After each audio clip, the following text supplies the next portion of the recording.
Foundation to provide this good opportunity to share with you guys about what I'm thinking, what I thought before through with my study experience. We clearly,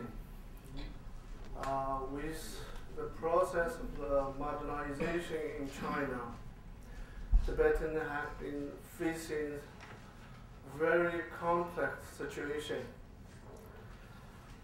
which is mixing the culture and the language with the Chinese hand. The alienating of the young generation from hometown, and also disrupting the local conditions such as village resettlement, and the negative view of the monastery. It's neglecting their contributions. So again, we have experienced for disfranchisement. Some parts are continuing now. Political disenfranchisement, which is from 1950 to 1960. And then after the 6 years, we start to experience the cultural disenfranchisement until 1976. And after that year, 2 years, and then again we also experienced economic disenfranchisement until 1995. And then we also experiencing now spiritual disenfranchisement. Those four kind of disenfranchisement causing so much problem for any level of the society in Tibet. Not only individual, not only scholar, but also that's farmers, herdsmen. So all are facing this complex situation. Now it is crucial to analyze how to maintain and revive the Tibetan language in this social context.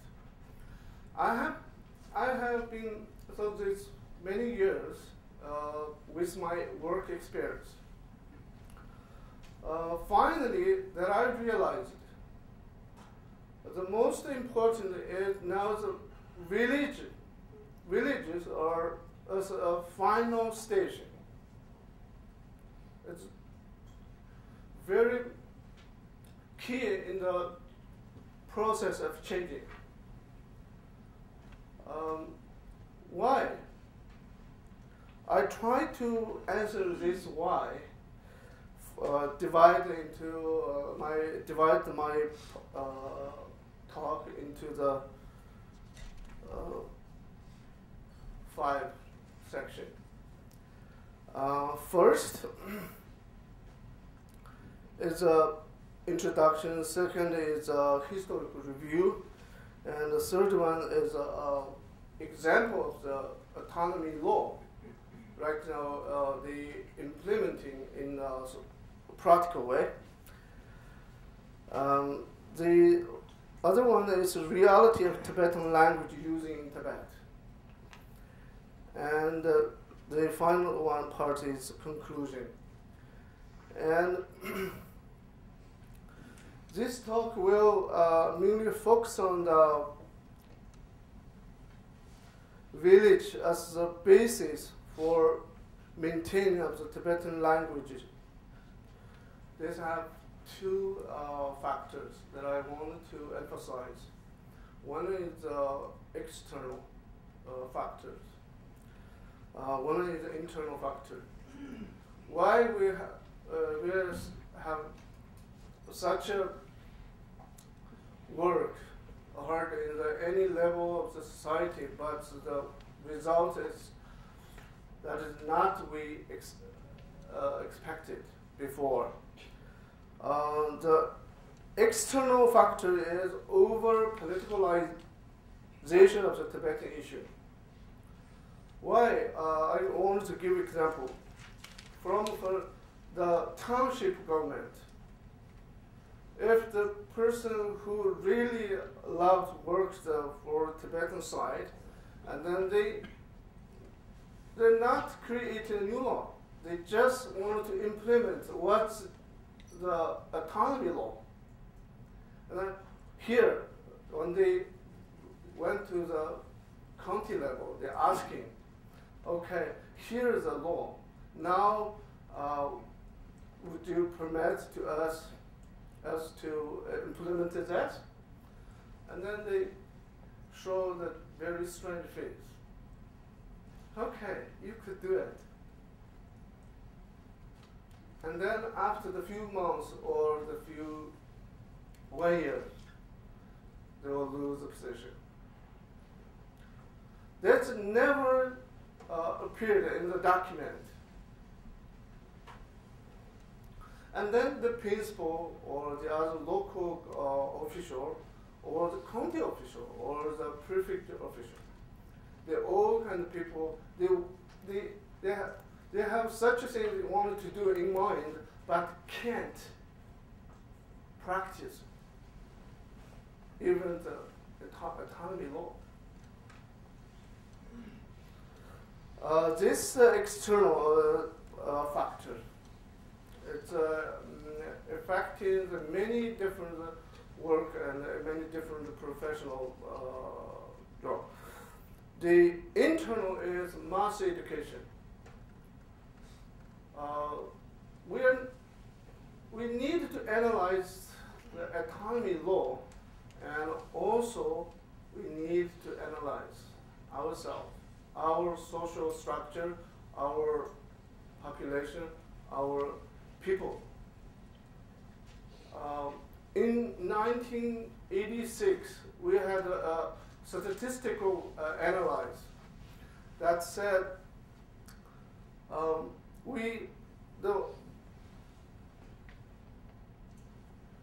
if we analyze the whole educate the population, it's only the level is up to the grade 4. That's one. The second is in Shanghai's income. Shanghai's 1 day's income equal all Tibetan autonomous regions. 1 year's income. It's 1986. And this Jiangsu province has a county. Their 1 day's income equal to whole year Qinghai province income. We have this much difference, but also we under the same social how to say we use control that. This is generally the factor. Those two major factors influencing so much about the process of the development in Tibet. And we also have a current language dilemma.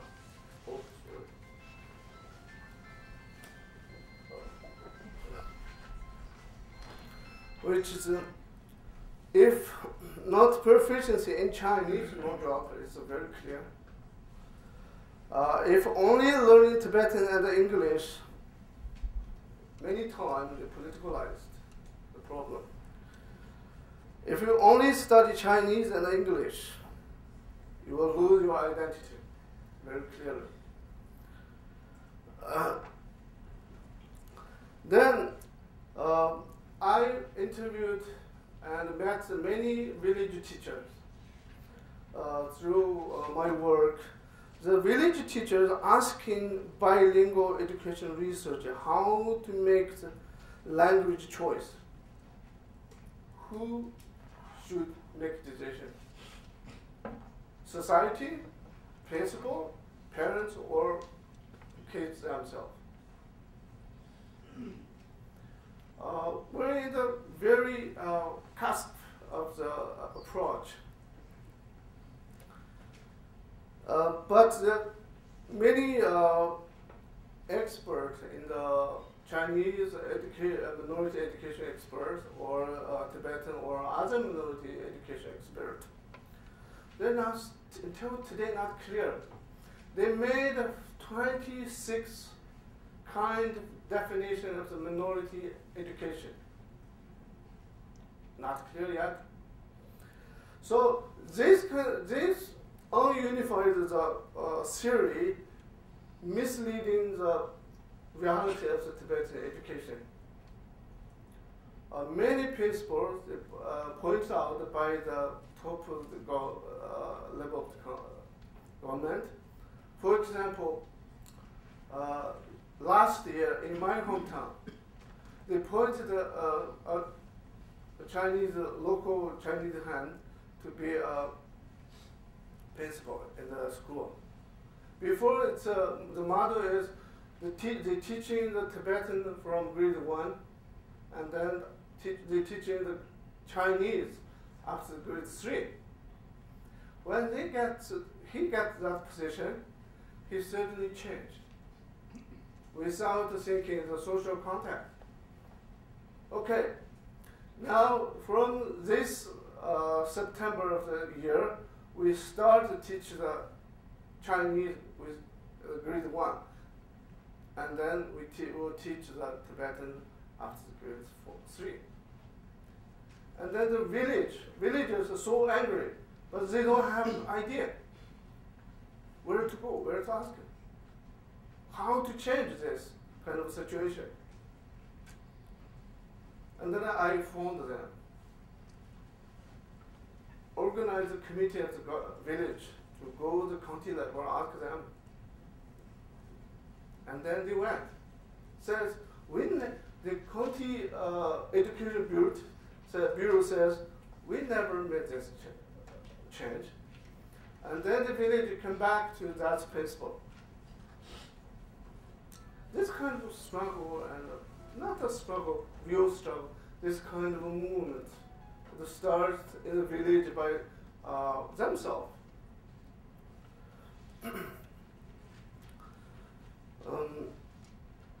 About the sediments, and a few, also there are a few Chinese minority education experts really thinking we shouldn't dominate their curriculum.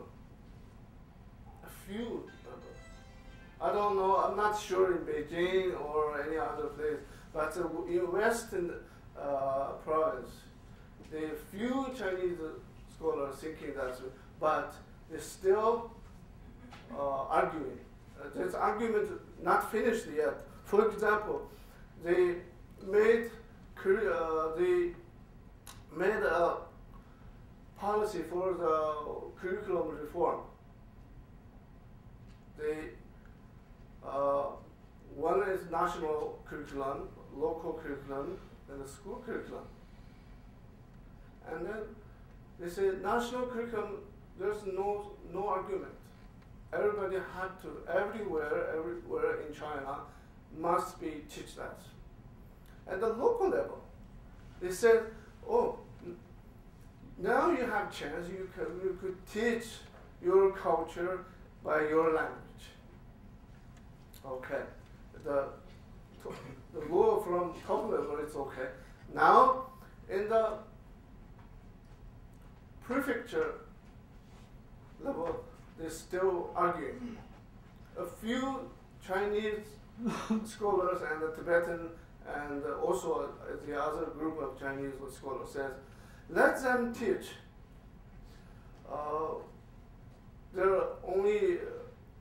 their culture and the language, by their language.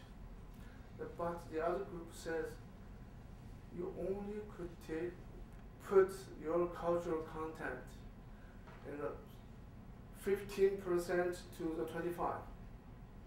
Some group says only 50. Never go 90 or 100 or 80%. This argument continues now, not clear yet. And this is a general school educational issues. And then some, from last year, or many places start 2006, they put the English. Now it's in the teaching the 3 languages in the primary school. The many places, for example, Tianzhu in the Huali, with Tibetan we call Huali, there many parents gave up learning the Tibetan to transfer into the English and the Chinese school. That's really affected the parents' attitude. For example, they closed the Shifan last few years. And this. And then I will move on the second part. It's a historical review about the Tibetan language. As you know, I found this book. This book is called 西藏共作文献选编 from 1949 to 2005.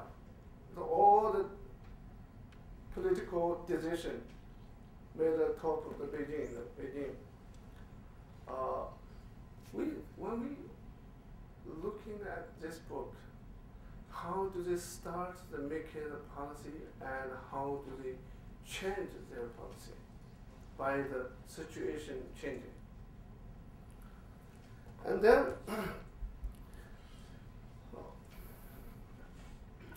the Panchen Lama made the many people might know this this petition. This was the first Tibetan leader or Tibetan people who strongly criticized their policy.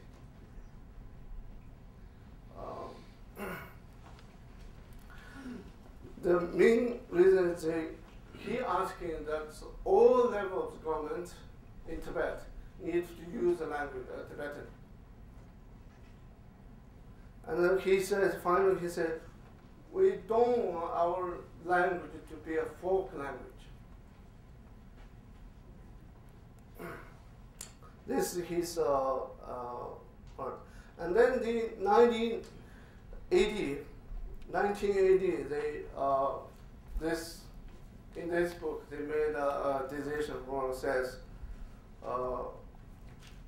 Chinese people, Han people who work and live in Tibet, who must be learning Tibetan language and literacy.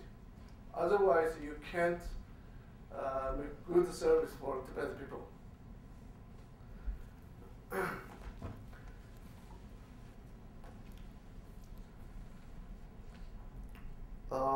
They said Han official and a part member in a minority area should learn minority language. This is their general statement, but in this book they made a particular policy for the Tibetan autonomy region. By the way, let me just translate this title. It is Select Documents on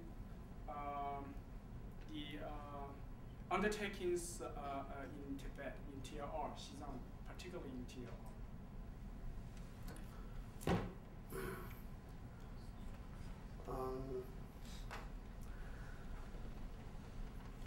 And then we when we see all the autonomy law for any prefecture in Tibet and also autonomy region of Tibet, we see that it looks very good.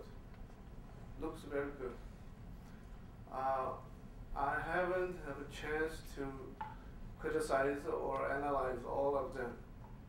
We need to do that. And it looks very good. But the problem is from the theory, from the policy to practice. We never get this situation as a whole picture. What kind of people shrinking this policy into the practical situation? Who doing that?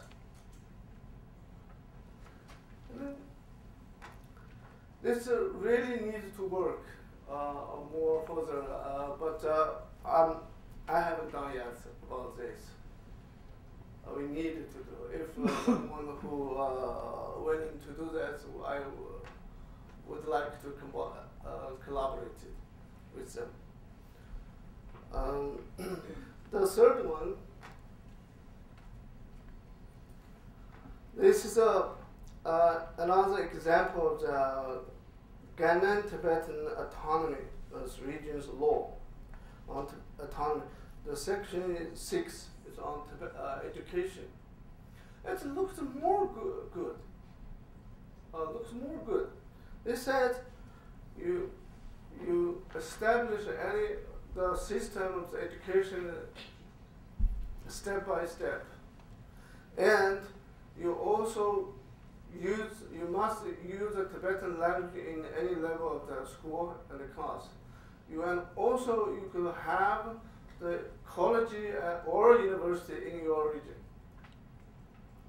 And also you could main language is Tibetan to teach any subject. And also says in high school, you also could teach Tibetan history. Not only history of Communist Party, you also can teach Tibetan history. That's very good, I think.